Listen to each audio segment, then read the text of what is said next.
আসসালামু আলাইকুম প্রিয় খামারি ভাইয়েরা। শীতের দিন চলে আসছে বা শীতে এখন আমাদেরকে গরু পালন করতে হবে।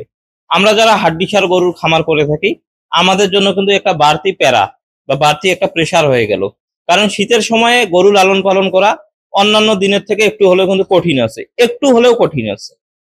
এই কথাটা আমি আপনাদেরকে এই জন্যই বলতেছি, সেটা হচ্ছে যে আমরা কিন্তু অন্যান্যরা যেভাবে গরু পালন করে, অন্যান্যরা কি একটা ভালো দেখে ষাঁড় গরু কিনে নিয়ে আসে, একটা ভালো দেখে গাভী গরু কিনে নিয়ে আসে, ওটা থেকে দুগ্ধ উৎপাদন করে, না হয় ফ্যাটেনিং করে, এটাই তো।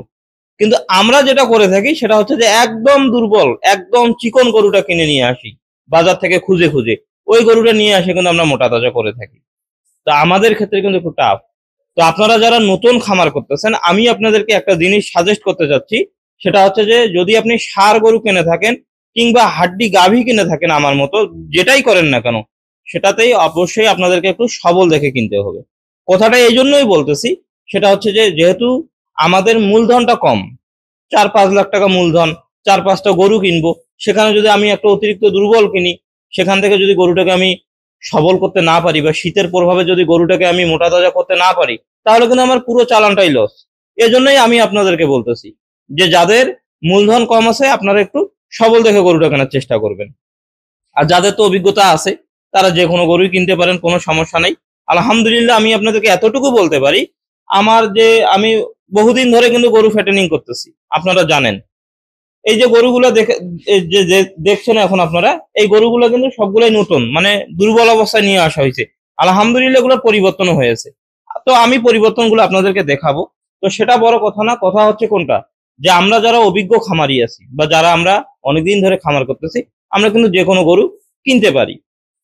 তো যারা নতুনদের জন্য অবশ্যই একটু সতর্কতা অবলম্বন করতে হবে ভাই। যখন আস্তে আস্তে আপনারা শিখে যাবেন, আপনাদের ওই সমস্যাটা হবে না।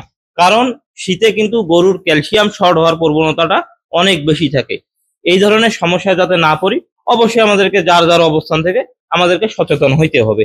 এটা ভাই একেবারেই মূল একটা কথা। আপনাদেরকে এই কথাগুলো কেউ বলবে না, কেউ বলবে না ভাই।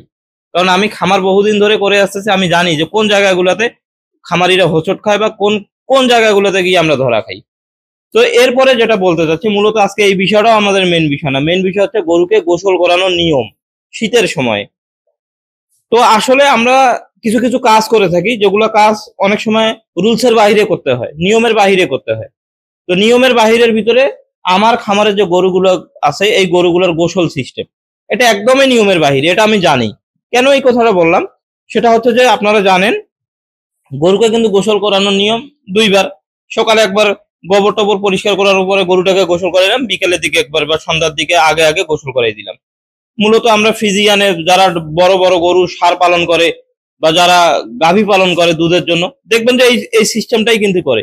কিন্তু না, আমরা যারা এরকম ধরনের হাড্ডিসার গরুগুলো পালন করি, আমরা করি কি জানেন, এই শীতের সময়ে আমরা এই গরুগুলাকে যখন দেখি একটু প্রচুর রোদ উঠছে বা রোদের একটা আবহাওয়া চলে আসছে বা গরম আবহাওয়া চলে আসছে, ঠিক তখন কিন্তু আমরা গরুকে গোসল করাই।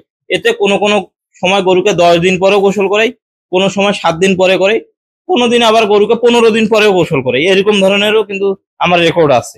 এই কথাটা আমি আপনাদেরকে এই জন্যই বলতেছি, সেটা হচ্ছে যে আমরা যেটা করি এটা কিন্তু এমনিতে রুলসের বাইরে। কেউ জানেই, আগে কেউ জানতোই না যে এরকম গরু ফ্যাটেনিং করা যায়।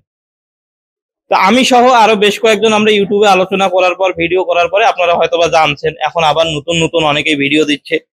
তো বিষয়টা আসলে এরকম ভাবে কিন্তু ছড়াই গেছে।